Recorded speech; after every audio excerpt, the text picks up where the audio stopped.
What's up, Conference USA fans? Welcome into another episode of CUSA Insider, the official podcast of Conference USA.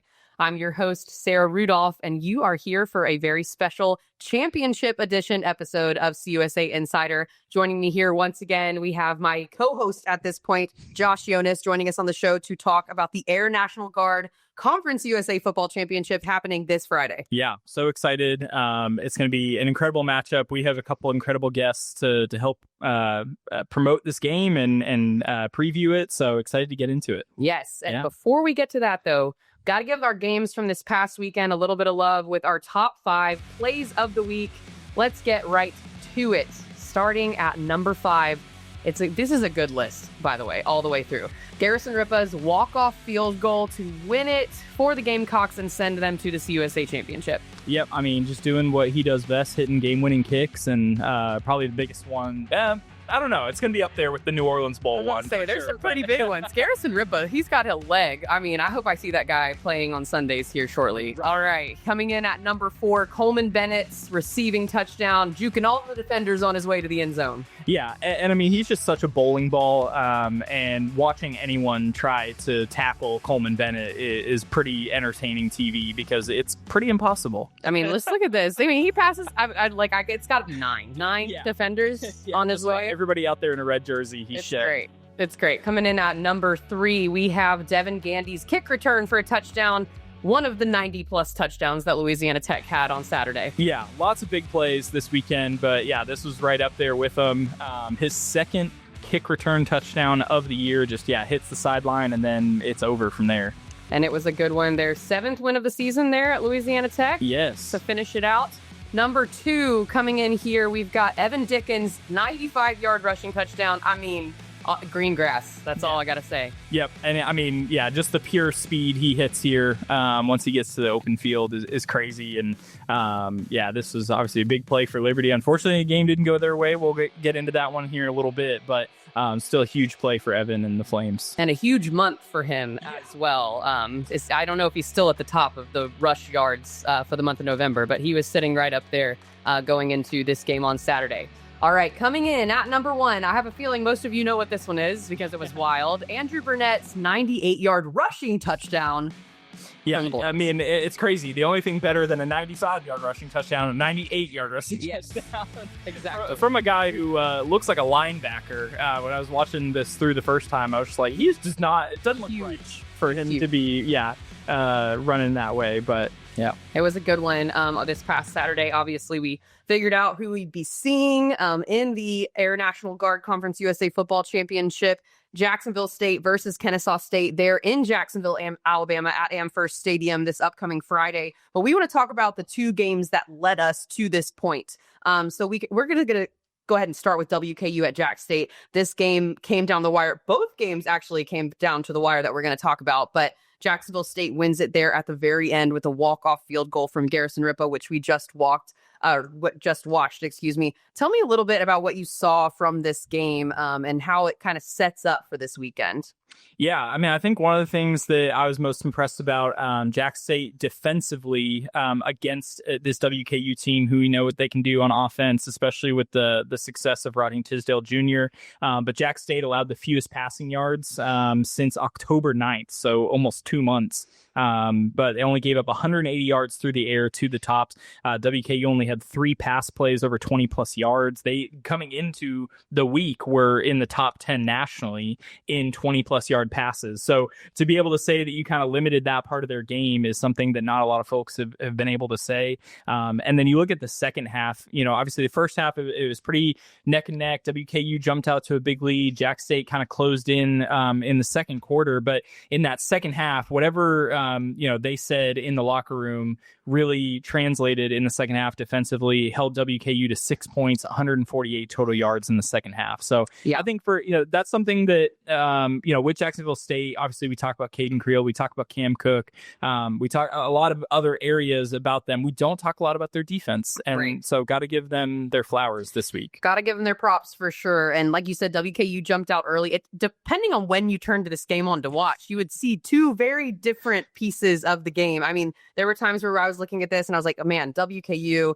firing on all cylinders, playing really good ball. But then you turn the channel for 5 minutes and you turn it back and you're like, oh, Jacksonville State went down the field and scored. How did I miss this? And so it was one that was definitely set up for a great historic game, I guess, if you want to say. Those two programs in the last 2 years have played a lot of really important matchups between the two of them. Jacksonville State came out on top for this one.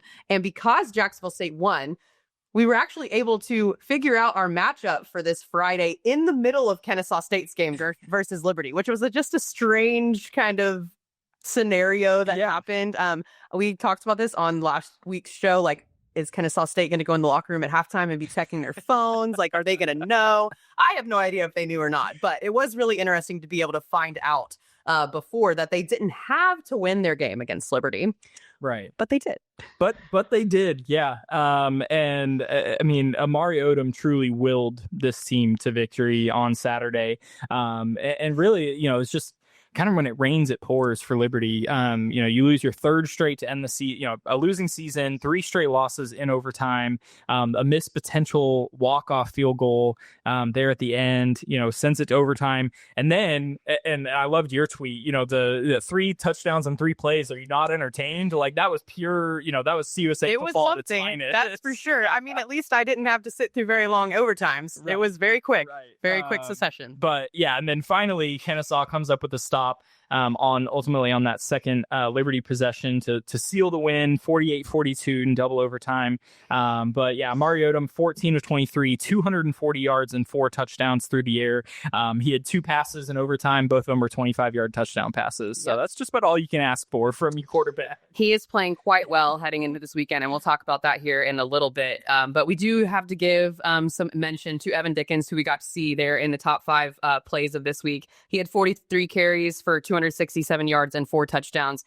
If I don't, you know, who knows what's happening next year, if he's staying or going or whatever, but he is a very good ball player. It's been really fun to watch him, especially this back half of the season, doing some incredible stuff there for the Flames. Like you said, tough loss, but I'm just happy, you know, that Coach Mack, Amari Odom, that Kennesaw State squad didn't let off the gas, knowing that they were still going to make it to a Conference USA championship. They still played a gritty overtime game to win it for the Owls going into this weekend, which I was happy to see. The momentum continues to build for them.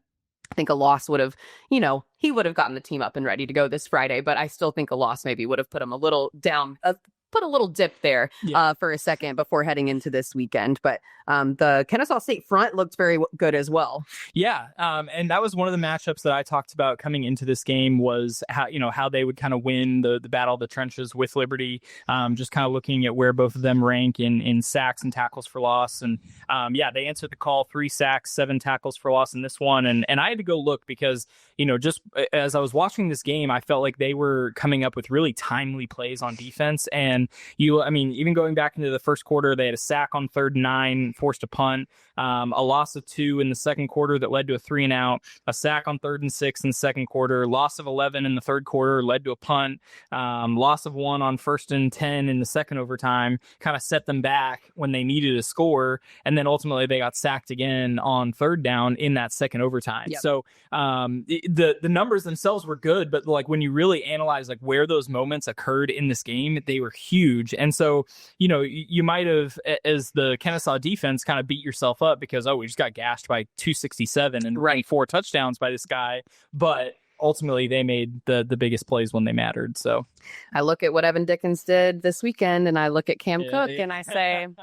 let's shore this up here, Owls, before heading into this weekend. He just needs a private film session just watching what Evan Dickens did against them, because that's it was definitely something. That's a good way to put it, for sure. Well, before we get to our interviews, do you want to give a shout out to Delaware and Missouri State bowl bound. Yeah. We can finally say that. 7 teams going bowling this year, which is awesome for us. First time since 2021 that we've had that many teams. And that was back when we had, we had 14 teams in the league. Yeah. So to say we have 7 out of 12 is, pretty awesome. It is pretty awesome indeed. And it's even more awesome that Auburn had to lose for them to do it. So roll tide, my friends. Very, very excited about that for sure. We have 2 really great interviews coming up for you here in just a second. First, we are going to talk to the voice of the Owls, Nolan Alexander. And then right after that, we're going to talk to the voice of the Gamecocks, Mike Parris. Both of these interview segments are brought to you by Victory Stacks. Stick around. What's up, CUSA Insider fans? Welcome into a special interview as we preview our 2025 Air National Guard CUSA Football Championship. Today, we are joined by the voice of the Owls, Nolan Alexander. Nolan, how are you doing? I'm excited for some championship football this Friday night. How about you, Josh? Amen. Yes, I'm so excited to be down there in Jacksonville Friday night. A little less excited about the weather, but football's football. We'll play the game no matter what. Yeah, this is one of those games where they give you the cliche, I'll go play you in a parking lot. I don't think any condition's going to stop these 2 teams from going at it. But look, the weather's funky. We know that. The last time I checked the radar, and this is Tuesday morning, it looked like it was going to stop about an hour or so before kickoff. Okay. All right. So we might look out, but we're not meteorologists, but one thing, obviously you are a specialist at covering the Owls. You've had a front row seat to the team this year. What's the energy been like around Kennesaw as you guys prepare for a monumental moment in program history, playing in a conference championship game in just year 2 in FBS? You could touch it. Like, it's truly palpable, the energy, not only around campus, but around this community too. You get so many people that you hear from that reach out like, hey, good luck in the championship this week. And I'm sitting there thinking like, wow, you're really tuned into Kennesaw State football and you're, a couple arm distances away. And then you take everyone who's energized here on campus. The student body is pumped up, and we've had a record student crowds this year. They're so excited to make the trip over to Jacksonville. Our fan base has been so energized this year. I mean, just the flood of energy and attention that we got leading up to this season, in the season, and then once we got bowl eligible, the big win, double overtime over Liberty last week. People banging in our door knowing, okay, what's the deal with the championship? How do we get tickets? What time should we get over there? What's parking going to be like? Owl Nation's pumped up for this one for sure. That's awesome. From your perspective, what makes this matchup with Jacksonville State so special? Obviously, you guys, you had a storied rivalry even before you were members of Conference USA, now even more elevated as conference foes and facing off twice in a season. Yeah, so I'll say on the gridiron itself, it's 2 great teams. I mean, there's these 2 teams playing for a championship is not by luck. They know how to win football games. They've found ways to win football games, close ones down the stretch. Jacksonville State's been great at home. They've been underdogs a handful of times. They've come out with victories, including beating Kennesaw, earlier this year. For Kennesaw State, this is a team that's defied expectations this year. The Bowl Confidence Index that was new this year came out, and the Owls were second to last in the Bowl Confidence Index. And here they are, sitting at 7-1 because they built up momentum. Jerry Mack's done an outstanding job with the program this year. His support staff's been amazing at developing these players. And you can see it week to week, right? It's been sometimes a different guy who stepped up. Or you look at the quarterback, Amari Odom, since the last time the Owls played Jack State, the way he's elevated and developed his game the past 2 weeks, taking care of the football, dishing it out to a whole variety of playmakers. Guys have made plays when you got to have it. Chase Belcher, Coleman Bennett, Gabe Binyard, Christian Moss last week. Defensively, it's been Barron Hobson who's been the leader, but a whole variety of guys in the secondary and up front have had their names called this year. Like, it's no mistake these 2 teams are playing for a championship this year. They've found ways to do it. And then from a fan base perspective, like, this is what I love about Conference USA. You got 2 passionate fan bases that know each other very well, less than 90 miles between these 2 schools. Not a lot of love between the 2 fan bases throughout that history, right? And for Kennesaw State, you're ready to go win a championship. And how sweet would it be not only to win a title this year, but an opportunity to do it at Jack State? Exceeded expectations, probably the understatement of the century for what Jerry Mack has done in year one there in Kennesaw. Obviously, a complete makeover when you look at schemes, players, coaches, just a new energy there on campus. What has he done behind the scenes that fans kind of may not know that has really led the charge in this makeover? Well, I think what you see is what you get with Coach Mack. The one that you hear from in interviews, the one that you see on camera, watching the games on national TV that you see on the sideline, that's the same Jerry Mack. And I think that's really, really important. I think that's a big reason why Kennesaw State has done so well this year. The players gravitate towards him. Obviously, they bought into his vision starting out, right? Because you had guys that were returning from last year in a bit of that kind of speed dating process in the college football calendar, right? Like, okay, let's come in and meet Coach Mack, meet some of his staff, maybe not all of them. Hey, I want to come back. I like what I hear right here. And then you have guys in the portal that you take. I'm going to sell you on a vision, what we can do here to start out Kennesaw State, the history we can make. They bought in on that, and they've made history this year. As far as other things behind the scenes, I think he's done an excellent job at developing the entire student athlete here. There's been so much time and energy that's been brought in beyond practices for coaching guys up on just their football IQ, what that looks like in extra film study, what that looks like being intentional in walkthroughs, having the right schedule. Like, he did a really good job this year of trying to have some time to understand his team and fall ball going into weekday CUSA. Like, he found out in fall practice, the team doesn't do well if they're off, like no football activities for more than 24 hours. So he built that into the funky October schedule and being mindful of how to construct, activities, whether it's, not just practice, but lifting weights, watching film, walkthroughs, etc. Like, he's very intentional with that. And then you look at everything off the field. Like, he wants these guys to truly succeed outside of football, beyond their football careers. So there's been a lot of time and energy point into their health overall, from a nutrition standpoint, from a recovery standpoint, what they do in the classroom, preparing them for careers outside the field. He's worked with our SAS department. Yet again, we had some more field trips in the summer to get them involved in the Atlanta community to see what career paths are open, financial coaching. Like, he's done a really good job of being transparent and showing, I care about these guys. And that matters. Like, that matters. And that's why you see these different players in offense and defense that have stepped up towards the back half of this season, because it's not just a few guys that are bought in. This is an entire team that's bought into the vision, and they're certainly reaping the rewards of it right now. Yeah, that's awesome. And it really is about the intangibles like that sometimes that make a team come together, above just pure coaching and pure talent. But let's talk about Amari Odom. You brought him up just a little bit ago. Another one who's really fit the mold of this exceeding expectations. Started the year as the backup, now emerged as one of the most explosive quarterbacks in the conference. How has his progression this season exceeded your expectations, the program's expectations for him going into the year? I mean, Amari's a great example if you look at guys on paper for their production of what they had before Kennesaw State. And then now they've jumped up a level to the FBS, and they're playing so much better. That's a testament to the coaching staff. That's a testament to the program. And, of course, a testament to Amari Odom himself. You look at his numbers at Wofford. Like, he's kind of right there between touchdowns and interceptions. There wasn't that much of a difference. It was the game he had against South Carolina. Threw for over 200 yards late in the season against South Carolina. You go back and you see that film. You see, okay, here's a guy who can create. And I think if you go get Amari Odom and you have the ability to put a good program around him, be intentional in developing him as a quarterback, he's got a really high ceiling. Comes into this season, as you noted in his development, was behind Dexter Williams, who pushed Dexter really, really hard in fall camp, made it a close battle. And then when the opportunity came, started to make plays for Kennesaw State. And with Amari and Dexter this season, like a true testament to them, they've been so supportive of each other, right? Like, you hear the cliche, you have two quarterbacks, then you don't really have one.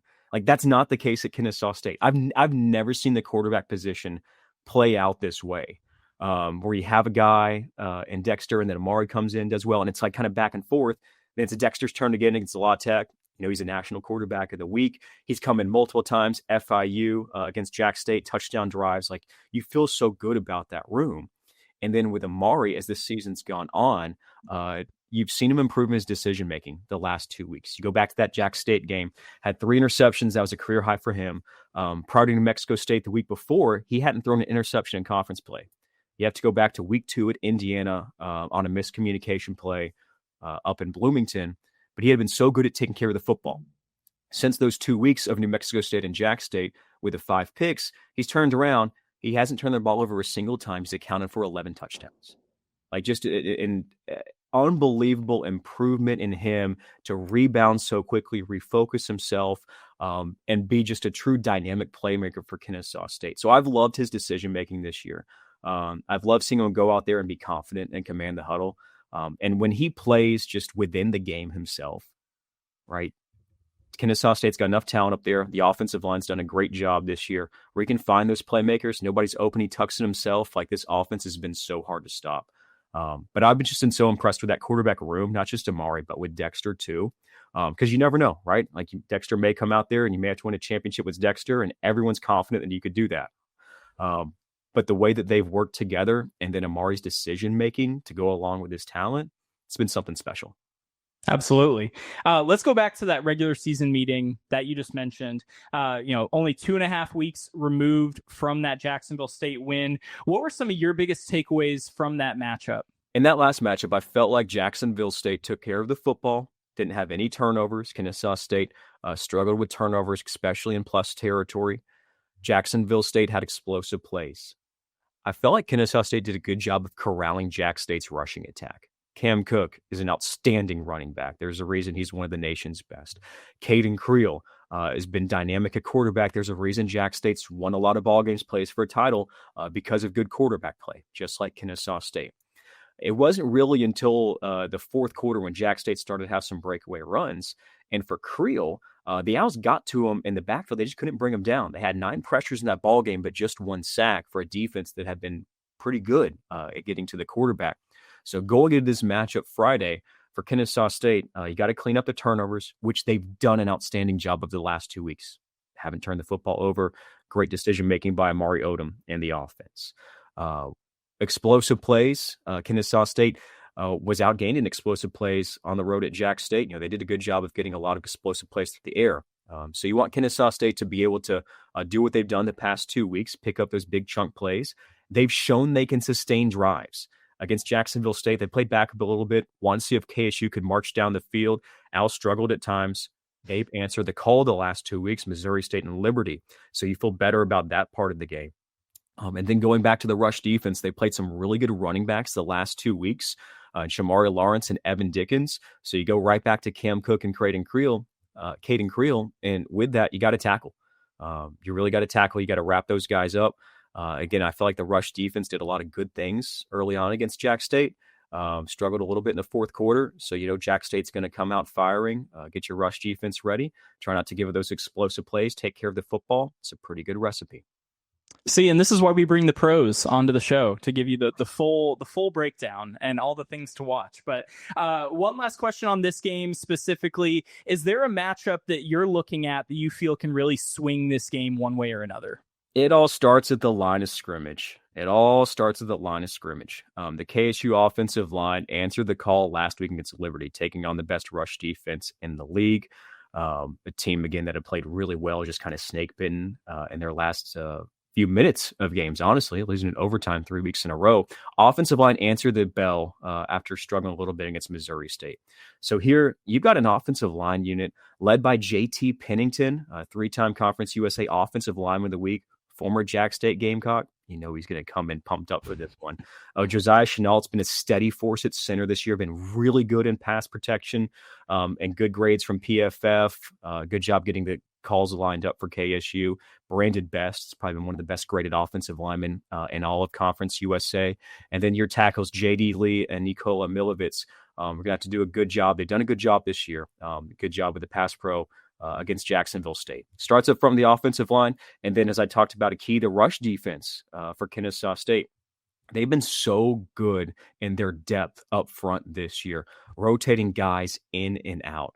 But it's going to take all of them to stop Jacksonville State. It's going to take the linebackers too. Barron Hobson's having An all-conference, a defensive player of the year type of year for Kennesaw State, right?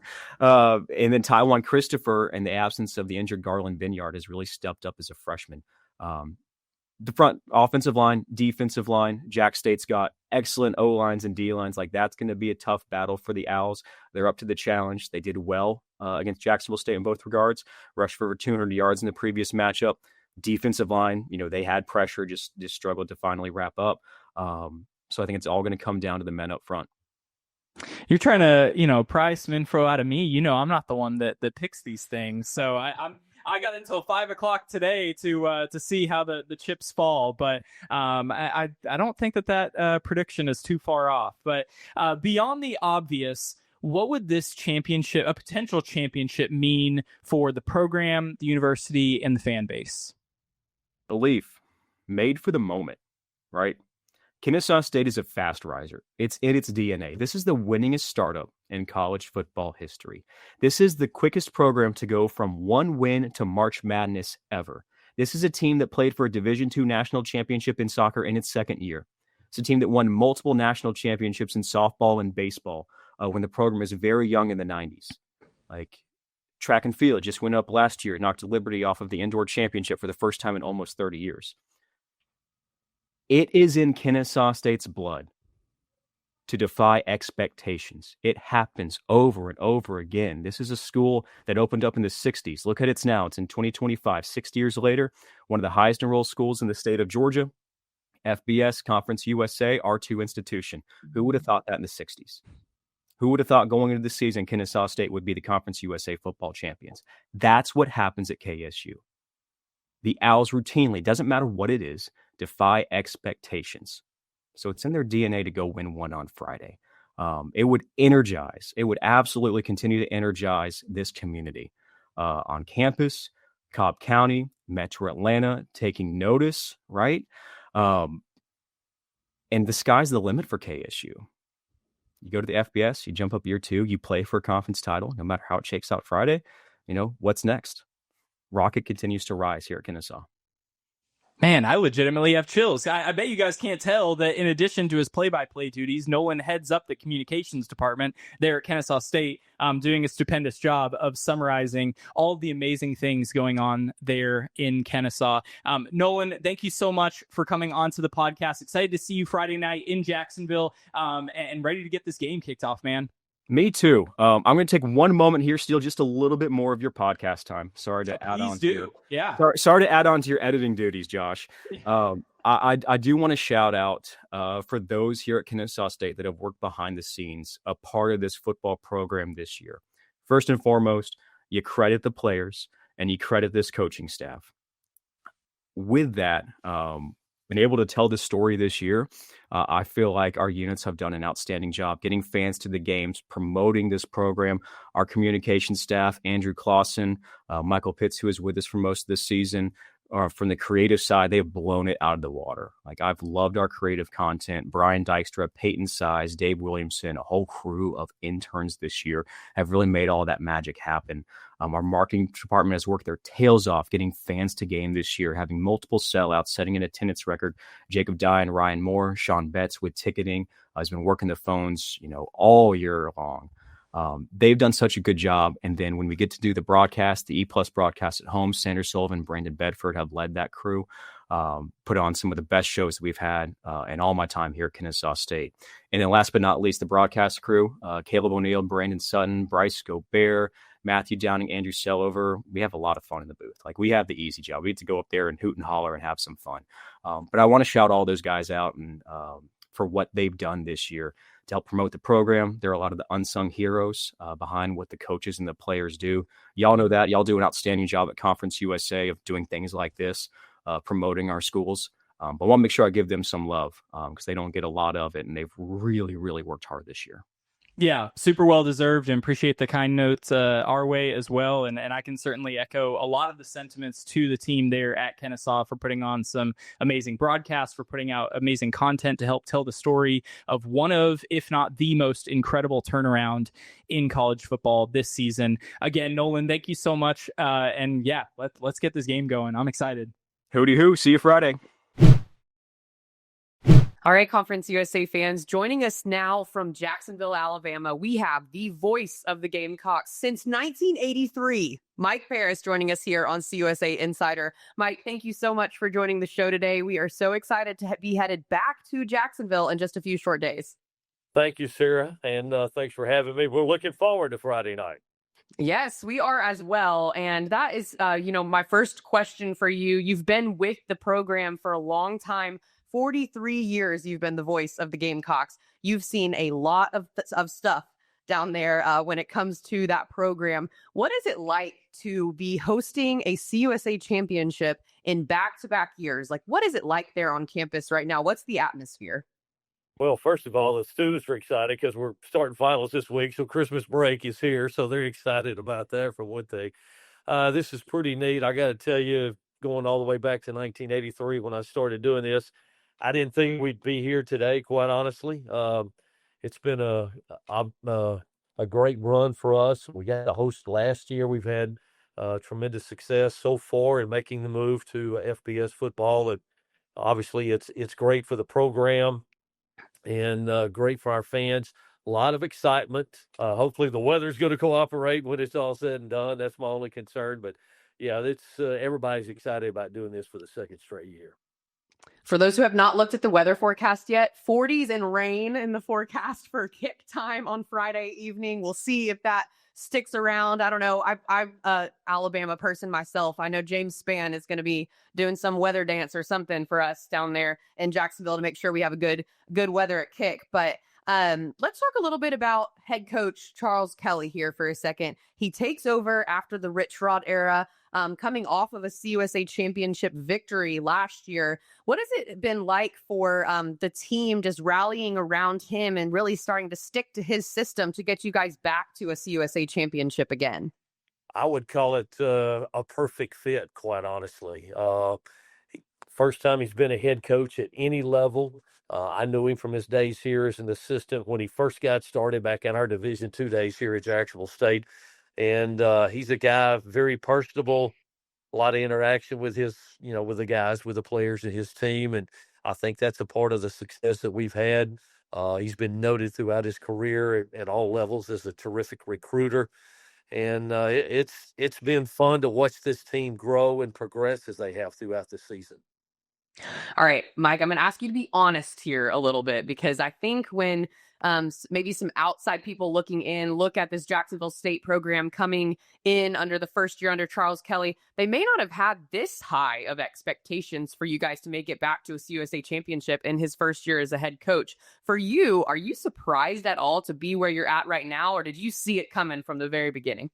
Did not see this coming, I got to tell you. First year head coach, first time as a head coach again at any level. New staff, only one holdover from the previous regime with Rich Rod. I really didn't expect it. 51 new players, half of those true freshmen, high school signees. And I knew it would take a while for the chemistry to work, for it all to gel. And it's moved at a faster pace, I guess, than I thought it would. I'll be honest, I'm surprised that we're here and playing in the conference championship game Friday night. And I think a lot of people are probably looking at the other side of this matchup as well, just as surprised to see Kennesaw State here in the Conference USA Championship, year one under head coach Jerry Mack over there, coming off of a 2-win season in their first year in Conference USA. But you guys had a great matchup with them there in Amherst Stadium just a couple of weeks ago. That one came out, obviously the Gamecocks came out on top 35-26, but coming off of that game, what type of, what do you think that the locker room is talking about? What are they talking about in the coaches meetings about what they can do to improve off of that game, even though you guys won it this last time, but looking towards Friday to make sure that the Gamecocks come out on top? I would imagine one thing they're talking about is defensively, slowing them down a little bit. They had 579 yards against this total offense the first go around, and we somehow still won the game. 4 turnovers played a big part in it. So I would think that is one thing they're talking about defensively. What do we do differently? Do we change anything? How do we go about trying to stop them? And from an offensive approach, I think they're trying to figure out a way for Caden Creel and Cam Cook to have success again. And they both had some success in that matchup back on November 15th, I think was what it was. And, this is neat. They're new. just like we are. And it's a short history as far as a rivalry between the two. But you go back to the FCS days, we played in the playoffs and the FCS playoffs. We've played the only game that's ever been played at what was then Truist Park, now SunTrust Park, where the Braves are playing. We had a 5 overtime game there in the playoffs in FCS play. So there's still, even though the series is short, there's history there. You add the fact we're roughly 80, 90 miles apart, hour and a half from each other, and I think that just adds more to this, and you play it in the conference championship game. I know you see fans talking about it on Twitter and people talking about it that they don't really want to call this a rivalry game, but you do talk about the short history that you guys have, that 5 overtime game. I feel like the rivalry was really born then. And I think that, maybe it's time to embrace it a little bit, because now here you are in the CUSA championship. You look back at that game a couple of weeks ago, you guys packed out Amherst Stadium, over 24,000 fans in there. I'm hoping for the same this upcoming Friday. But what is it like to be able to have a conference opponent so close by that can really fill the stadium and bring the atmosphere when it comes to just a great game day atmosphere there in Jacksonville? Well, I think if you look at leagues all across the country at any level, whether it's FBS, FCS, D2, D3, when you've got schools in this proximity with each other, maybe in-state, or, we're closer to them than we are other in-state schools, as a matter of fact. So I think that just adds to it. We don't have anybody else as close to us. So, we are near the Georgia line. We recruit a lot of guys from the state of Georgia. We've got a bunch on our roster now. It's not just in football, but in all the sports. I'm sure the coaches are knocking heads on the recruiting trail against each other from that standpoint. And I think that just adds into the rivalry. They've got some Alabama guys on their roster too. So I think that just adds more fuel to it, if you will, for the matchup between the two. Absolutely. Expecting a really fun one on Friday for sure. Well, you mentioned these two gentlemen just a minute ago, and I kind of want to go back to them. Caden Creel and Cam Cook have emerged as maybe one of the most, if not the most dynamic backfield tandems in Conference USA this year. When did you first sense that this pairing would be special this season? Well, Cam, we knew could be good. He's a transfer from TCU, was their leading rusher last year, but he was basically sitting at home before we were able to get to him and entice him to come to Jacksonville State. You could tell in the early going that he had a chance. He could be something special. Caden Creel has been in the program 2 years. He redshirted in 23 as a signee out of high school, did not play at all in 24. And he, was not starting the first month of the season. And I think really the fact that he has grown up, so to speak, he gets better every week. And remember, he's still basically in his freshman year as a college quarterback. And so he's still got a lot to learn, and he's learning every week. He's become much better in the passing game. But you could tell, I guess it was the second half of the Southern Miss game, he really showed us, I think, what he could do, and especially using his legs, running the football. And with those two guys in the backfield, once Creel took over as the starter, I think that was when we knew that we had a chance maybe to do some things on offense between those two guys. Absolutely. And you talk about the offense. I think that their skill sets complement each other really well. But how does everybody that you've got running out there right now on the offensive side of the ball really fit into the Coach Trickett offense? Both Coach Tricketts over there at Jacksonville State. How have you seen the offense really grow this year under that scheme? Well, I'll say the old Coach Trickett, Daddy, Coach Trickett, Rick Trickett, our offensive line coach. He's had to do a rebuild job, really just one guy that had played a whole lot and started some for us last year that returned here in 25. We have started 6 different left tackles this season, and we're beat up right now on the offensive line. Had a couple of guys go down in the final game of the regular season last week against Western Kentucky. So he's done, to me, a masterful job just putting the pieces together and keeping guys out there and cohesive from that standpoint. And then Clint Trickett, our offensive coordinator, I think really he's adapted during the season, trying to fit the skill set with what we want to do on offense and make it work. DeAndre Johnson, wide receiver, has really come on as of late over the last 3 to 4 weeks. And again, he's a guy that did not play a whole lot before transferring here. So in a sense, he's in his freshman season, and you can see his growth during the year. We've been without, arguably, a guy coming in was going to be our best wide receiver this year in Michael Petway. He did play some last week, so hopefully, we'll get some more minutes and more snaps from him against Kennesaw State in the championship game. But I really think that both those trickets, if you will, and all the coaches have done a nice job with the pieces, figuring out within our offense how to get guys the football and get them involved in the offense week in, week out. Well, besides the guys that you've already mentioned, any unsung heroes on the Jacksonville State squad that maybe people aren't taking notice of that they should? Defensive side of the ball, offensive side of the ball, special teams, anyone that you think needs to get a little bit more recognition maybe? I think Pearson Baldwin has been outstanding at tight end. He's a terrific blocker. This is his 5th year. He caught his first touchdown pass 2 weeks ago, then got another one last week. I think he's added something to the offense with what he's done. And then defensively, Caleb Nix has been terrific. 4 interceptions, 3 fumble recoveries. He seems to be in the right place at the right time to come up with a turnover for us. So that's the guy you want to keep your eye on. I think defensively, Max Sanders has been terrific, a youngster. He's a true freshman starter at linebacker. He and Walker Osteen, our top 2 tacklers, and both those guys have been outstanding, I think, throughout the year. And another thing to notice, I think, that's helped with us defensively, and especially up front on the defensive line, we play a lot of people, rotate guys in and out, and I think that's helped us up front as far as getting experience, for one thing, for younger guys, but just keeping fresh bodies out there throughout the night, too. All right, bringing it back to this championship game really quick. Is there a particular matchup that you are looking forward to seeing on Friday? Your offensive line versus Kennesaw State's front, the Gamecocks secondary versus Amari Odom. Is there one particular or two that stick out to you as things to watch in the game this upcoming Friday?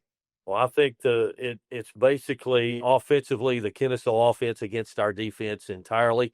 I'm interested to see our game plan as to what we're going to try to do, maybe differently than what we did the first time. And then I think our offensive line versus their defensive line, can we create holes in the running game and continue our success there? That's the 2 things I'm looking at for this matchup in the championship game. All right.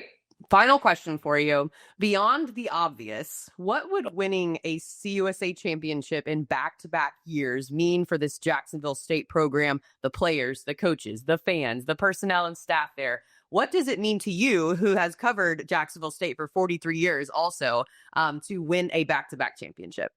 Well, it makes my job easier, for one thing, when you win. So I just think it would show that we, it solidifies that we did the right thing in making the move to FBS, and it shows we're on the right track. You're doing it with 2 different coaching staffs and basically 2 different sets, 2 different teams, 2 different, we lost a lot of guys from last year, 51 new faces. And I think it also probably builds some ground for Charles Kelly that where some people might have doubted the fact, again, that he had never been a head coach at any level before, that, hey, yeah, it was the right move in hiring him.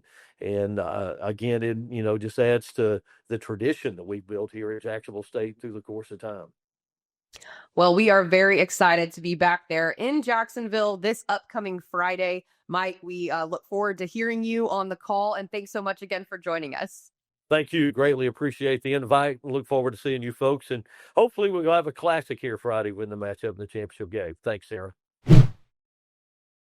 Thank you so much to Nolan Alexander and Mike Parris for joining us here on CUSA Insider. I know they are just as excited about getting this game underway as we are. A great matchup coming up. Again, the Air National Guard. We got to give some love to our title sponsor out there, the Air National Guard Conference USA Football Championship this Friday night, 6 p.m. Central Time, 7 p.m. into Eastern for my Kennesaw folks on CBS Sports Network. It's going to be a really good one. Yeah, absolutely. And it's obviously big enough that it's a championship game, but the fact that you have rivals meeting in a championship game separated by, Nolan talked about it too, separated by less than 90 miles. I think it's 84 if you look at all my Google Maps, and playing for all the marbles in this league. It's just awesome. I'm ready to go. It's a fun one. And you talk to some fans out there, some coaches, the radio guys, all of these people, whether or not we're really calling it a rivalry at this point. I feel like you've got to. Yeah. I feel like at this point you lean into it. You're both in the same league, you're at this point where you're playing a team now twice in one season. You played them back on November 15th. Jacksonville State won that one 35-26. Here we are again in the Conference USA Championship with a chance to potentially even the score there for Kennesaw State. But for a lot more, I feel like the marbles are bigger. The marbles are bigger for all the marbles. Yeah. Well, and we know, like, I mean, just looking at last year, because WKU won that regular season matchup to play their way into the game. And the difference that, I mean, that was 6 days apart, and you saw two completely different teams. So I think that, you know, the stage is set for, I don't think you should expect to see the same type of game.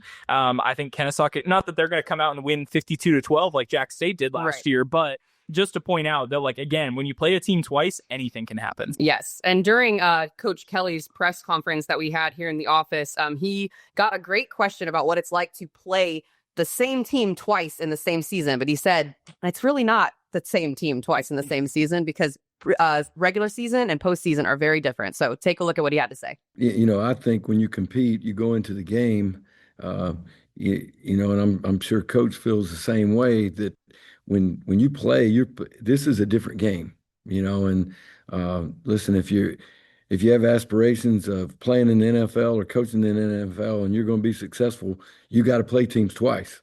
So you know, that's just part of this game. That's part of what you do. You know, it is going to come down to execution. You know, both teams. It's going to be who plays the best, and that has nothing to do with, you know, winning or losing twice. That has nothing to do. That game was over with. You know, the game during the season. That's beyond. Some things that we learned. You know, I think when you play somebody and you've scouted somebody twice, you always see some things that you didn't see before. You see mistakes that you made, you know, in the first game, and you try to correct those mistakes. And, you know, but again, at the end of the day, this game is about execution and playing the right way. So, I mean, like Coach Kelly said, this is setting up to be an exciting postseason rematch of these two teams here on Friday. But let's talk about maybe a little bit more intricacies of the game, offense versus defense, player versus player, the battle in the trenches. Number 1, Jacksonville State versus number 2, Kennesaw State in Conference USA in sacks allowed. Yeah, and this was one of the first things that Nolan jumped out to as well when we talked to him. And, you know, so I obviously look at that and it's like, all right, both these offensive lines are prepared to protect their quarterback. And when you look at the other side of the ball, Owls leads USA, ranked 31st in sacks as a team. Gamecocks ranked 92nd. So they don't quite bring the same amount of pressure that Kennesaw State has been known to bring. But in that last game, Jack State generated 19 pressures on the Owls, 16 hurries, 2 sacks. So they definitely got the best of them that day. Kennesaw responded with 2 of their 3 best pass block grades in the last 2 weeks. So that was a wake-up call for them. So again, when we look at things that may look a lot different this time around, now you've kind of seen a lot of the moves that those guys are going to be making, you know, just some of the ways they're lining up, whatever it may be, to where you can kind of identify some of those, you know, those things and be able to, you know, change plays or just adjust on the fly. So, yeah.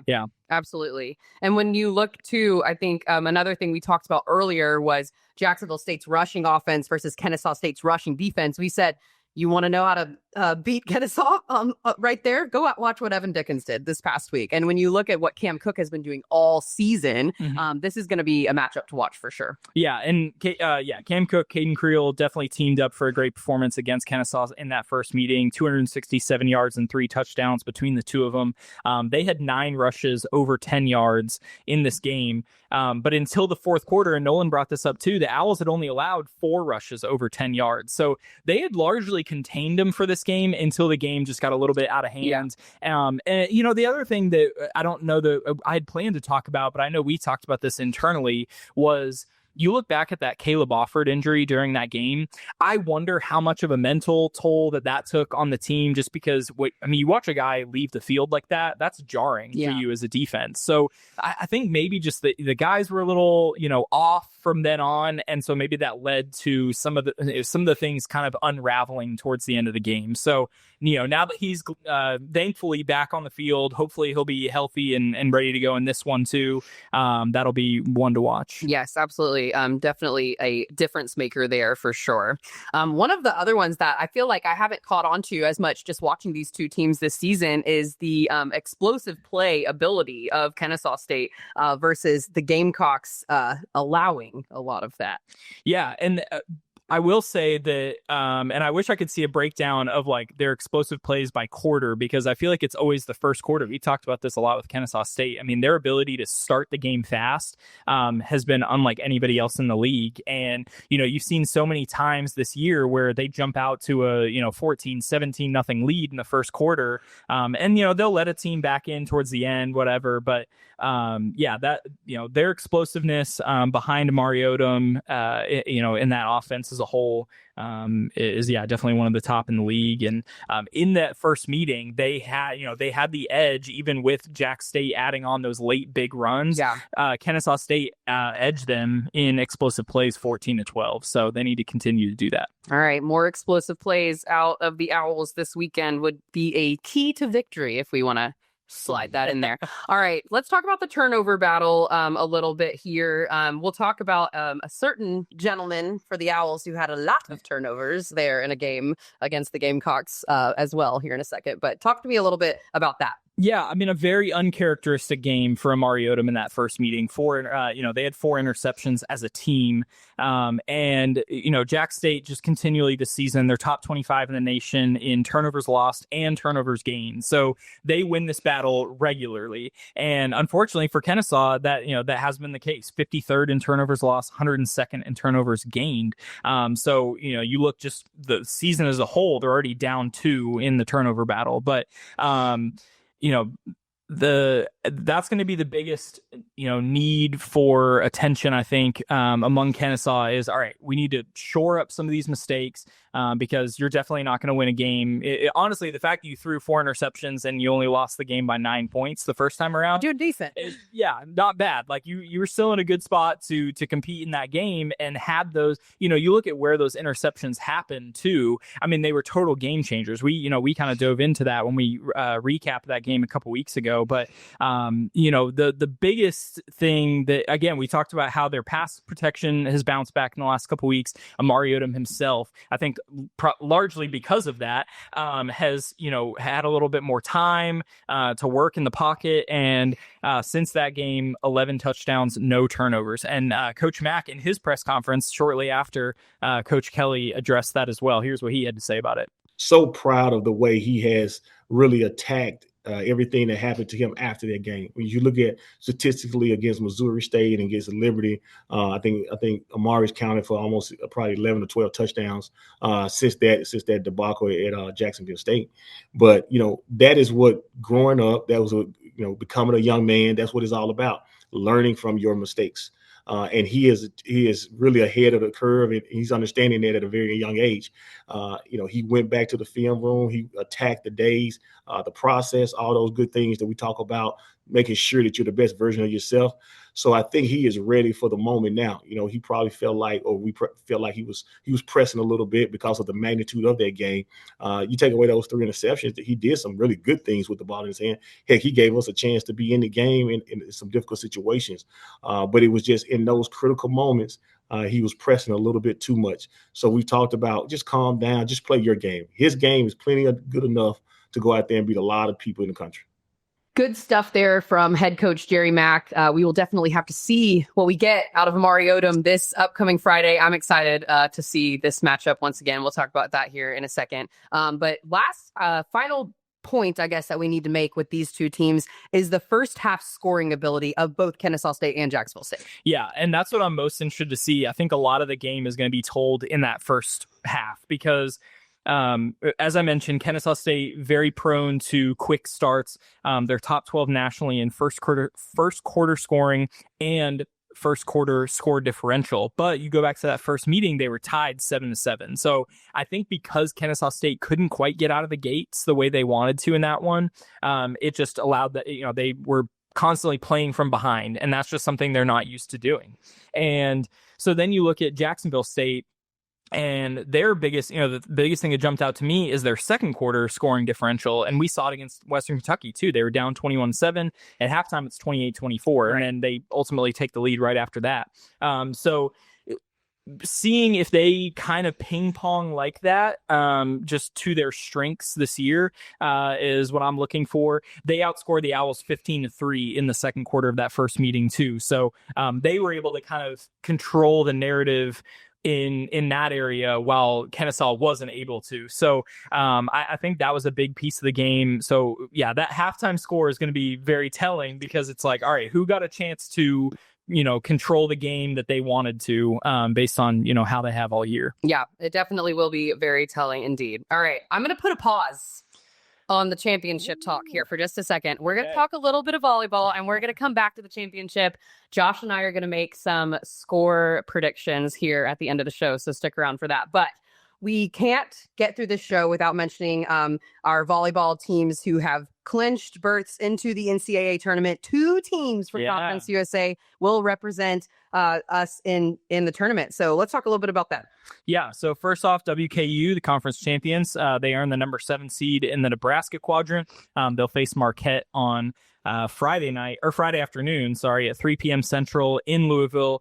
They'll face the winner of number 2 seed Louisville and Loyola Chicago on Saturday at 5 p.m. Central time. All right. Be in tune for that one. And then UTEP, our regular season champions here in Conference USA, lost their first match in the Conference USA championship. UTEP gets the number 6 seed in the Texas quadrant, and they'll face off against North Carolina on December 4th. At 4:30 p.m. Central Time in Madison, Wisconsin.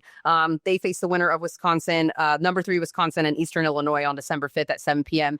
This UTEP squad, if you talk to Jessica in our office, I don't think that this is a secret at all. UTEP is struggling with some injury right now. Can they get through this game, win it to make it through some more games down the line? We'll have to see about that. But congratulations to those 2 squads. Incredible runs for both of those teams this year.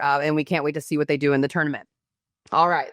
Bringing it back a little bit to the Conference USA Championship that we have this upcoming weekend on the football field.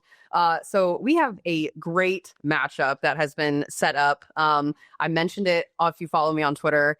I did get the matchup right in my prediction a couple of weeks ago, and I'm pretty proud of myself because it was still early enough in the season to where I'll give myself a little credit. It is Kennesaw State versus Jacksonville State. I did not get the host site correct. I thought it might be at Kennesaw, but we're back again at Amherst Stadium there in Jacksonville. It's setting up to be a really fun one, and I want us to make a prediction of how we think the game is going to end out and who is going to win the conference championship. All right, me first? You can go first. Okay. I am going to say 35-31 Kennesaw State. And so I was going through some of the notes we got from Stats Perform for this game. One of them was that the last 4 or 5 CUSA championships have been over 60 points scored. Okay. And it's like the second longest streak of any conference in the last however many years. Okay. So definitely points aplenty in CUSA championship games. So I'm going just a skosh over 60. But yeah, I like Kennesaw on this one. I'm even gonna go as far to say that it'll be Garrison Ripa will kick a late go-ahead field goal to make it 31-28, but Amari Odom will lead the game-winning scoring drive. This is like getting super into it. I don't have that much. Because if I'm right, I just want to be able to have all many details correct. Receipts, all the receipts. Okay. I am also going with the Owls in this one. Gamecocks fans, don't come after me. I love you guys. But I do think it's very difficult to beat the same team twice, especially all the film you get. Jacksonville State, as of late, has definitely, I think, shown a couple of holes. I'm not saying Kennesaw State has not, but Amari Odom's performance in his last few games has been incredible. I also went Kennesaw State 35, but I went Jacksonville State 24. just a skosh under the 60. I'm not good at math, but I think that's 60 or 59 points. Yeah. So we'll see if I break the streak this year with my score prediction. But I've got Kennesaw State winning 35-24. I had something different, but I realized as I was doing my math, I'm like, wait, that doesn't account for a Garrison Rip a field goal. And I know there's going to be at least one of those. He averages, 1.6 a game or something like that. So I changed my prediction just a little bit. But I think that this will be one for the ages. I think it is a rivalry renewed here in Conference USA, and it is going to be a lot of fun. Make sure you are tuning in this Friday evening, 6 p.m. Central Time on CBS Sports Network for the Air National Guard Conference USA Football Championship. That is all of that we have for college football regular season, beginning postseason. But like you said, we have 7 teams bowl eligible. Our friend Jordan Bald and Bougie on Twitter over the weekend is like, that bowl preview episode is going to be hella long. And he's not wrong. It's going to be great. It's going to be a lot of fun. Yeah, so y'all be tuned in for that one. We might have to split it into 2 episodes. I don't know what we're going to do yet, but be on the lookout for that one. All right, everyone. That is it for us today. Thank you for sticking around for this extra fun championship preview episode here with us today. If you are not already, make sure you're following us on X and Instagram at CUSA Insider Pod. And if you're watching us right now, obviously you have found us on YouTube. Thank you very much to our subscribers and listeners. If you're still audio only, you can find us on Spotify, Apple Podcasts, and Amazon Music. And then, it's going to be a fun game this weekend. We are super excited for all of those of you who will be with us at the game at Amherst Stadium and those of you watching on TV. So be tuned into that one. All right, guys. Thank you so much for joining CUSA Insider, the official podcast of Conference USA. I'm Sarah Rudolph, signing off.